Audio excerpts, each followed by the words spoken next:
How are we doing today? Back in it with Just in Our Minds. Thank you for listening. And I wanted to start off with 8 pieces to this segment to help you grow as an individual. So the first one we're going to do and talk about is redefining motivation. And what that is to me is a lot of people rely on finding the aspect of motivation and to get you to the next step. But motivation can be an illusion. Although it does help you get to the starting line, it doesn't help you get to the finish line. What I mean is, what we need to do is rely more on our fuel source. And motivation isn't the fuel source. Our fuel source is discipline. Being able to incorporate discipline and making sure that you do the things necessary to get you to the next step without wanting to do it, that's when you're going to understand and reach the next step, or you're going to understand your full potential in life. So many people wait for the perfect time to start a business.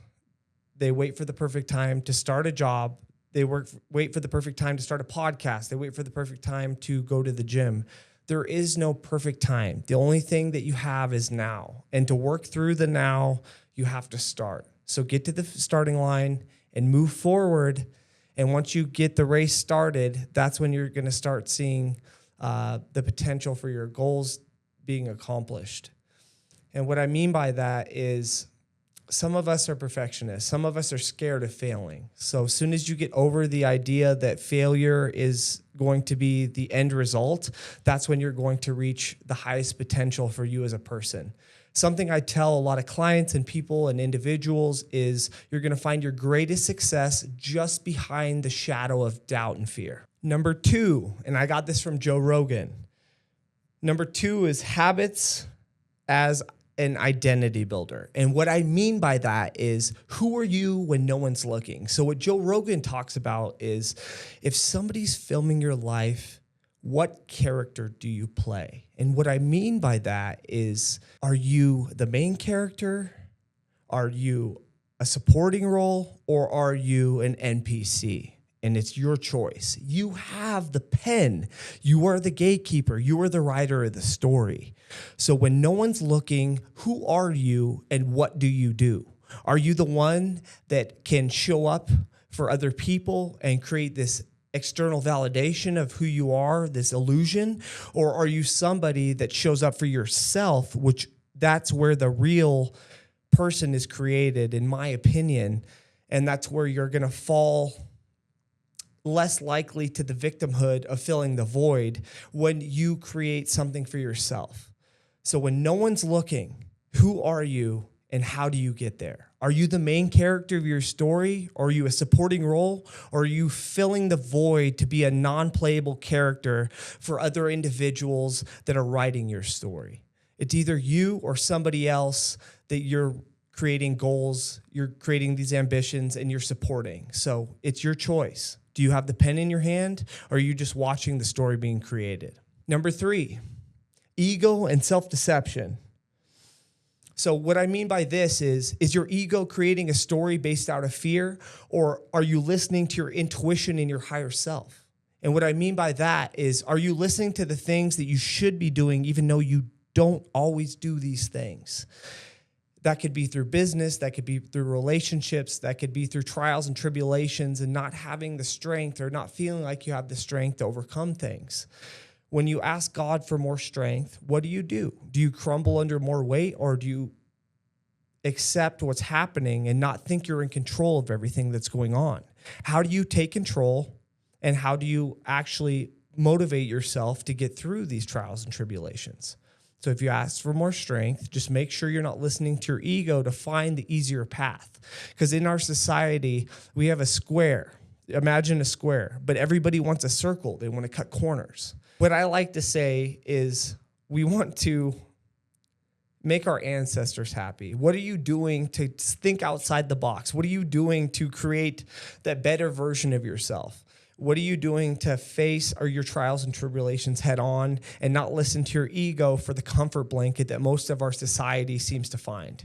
And I've been on both sides of that fence. I've suffered from addiction. I've suffered from my ego. And I understand that ego tends to create these these illusions of where you should be in life, and it's always going to find the easier path or the thing that inflates itself rather than helping others or getting over the hump or climbing the biggest hill and looking at the mountaintop and realizing you're probably going to have another mountaintop for your next journey. So just remember that it's not the destination. The journey itself is the whole purpose we're here. Number 5, building humble habits. If you're not doing something that doesn't necessarily just feed your ego and fill your mind with these illusions, one of the reasons why I like stuff like MMA or starting new things in general, whether it's new ventures in business, getting on podcasts that I have lack of sleep for, like today, you always have an ego on you, like, I can't do this. I can't, the next step is always there. Skateboarding, whatever it is, think those things that scare you. What I'm coming at is like from a jiu-jitsu standpoint is if you can be the white belt and you could be the student and you're not always thinking you're the teacher, it's not like, what do I know about this situation? It's what can I learn?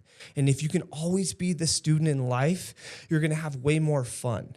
Because something I always tell people is, when did you lose recess? Like, was it middle school? Was it elementary school? That's usually where anxiety starts, because that's when we start feeding our ego and we don't have enough movement and we don't have these things where we're okay with being the student and we're okay with failing. So what happens is we develop these patterns that just creates this artificial shell internally and externally where we're not okay with failing. And then we have this ego, we have this narrative that's created and developed to harbor our greatest success in life. But what happens? We don't learn.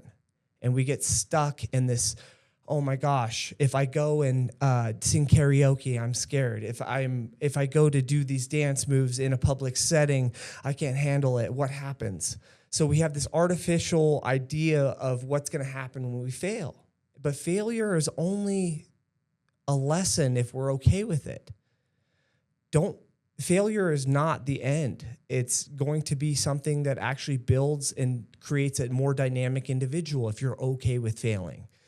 So if you look at there's a meme that shows you a glacier, but it doesn't show you what's underwater. And what's underwater is usually 3/4 more than what you see at the top. So you see this peak that's above water, but that glacier that's underwater actually shows you the failures that happens to create success. But most people don't see that because they do not try hard enough to actually fail enough times to create the success. And that's why a lot of us end up in this 9-to-5 culture, is because we, once again, look for the comfort blanket. And I'm not saying I am out of this element.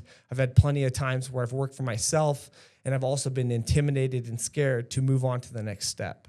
So the only reason I'm saying this and I'm looking at you face to face is because I understand where that comes from, and it is scary. But just know that if you are and create the mindset to be the student and be the student forever, you're going to learn. You're not going to fail. Failure is only a lesson if you let it be that. Number 6. Motivation that comes from meaning. And what that comes from me, or what that spawns, in my opinion, is I come from somebody that's always had goals but didn't have core values.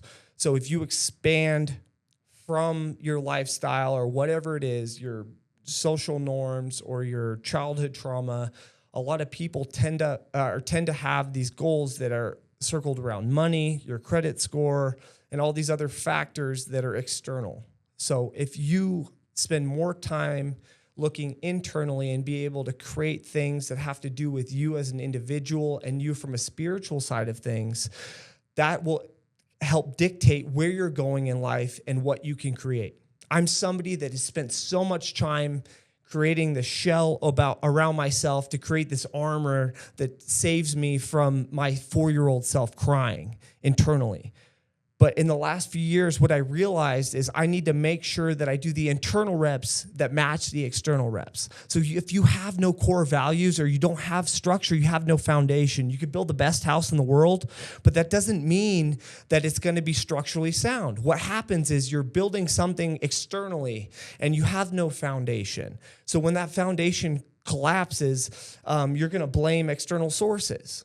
So what happens? You're all that hard work that you have, and it doesn't derive from anything specifically that you have created from the bottom up, it's going to fall from the top down. So just remember, create core values and actually have something that's far deeper than external sources. It doesn't matter how much money you have. It doesn't matter what your accolades are. It doesn't matter what your credit score is. Like, what's your body's credit score? You have to have a combination of two. It's the yin yang. There is no yin and yang. It's the combination of the two. So you have to have things that are structured internally and externally. You got to make sure your spirit is just as strong as your external body. Otherwise, there's always going to be a lapse in judgment, and there's always going to be a lapse in where you're going with life. And I know that personally because I've stacked so much up from a discipline aspect. My meals are solid. My workouts, I never miss.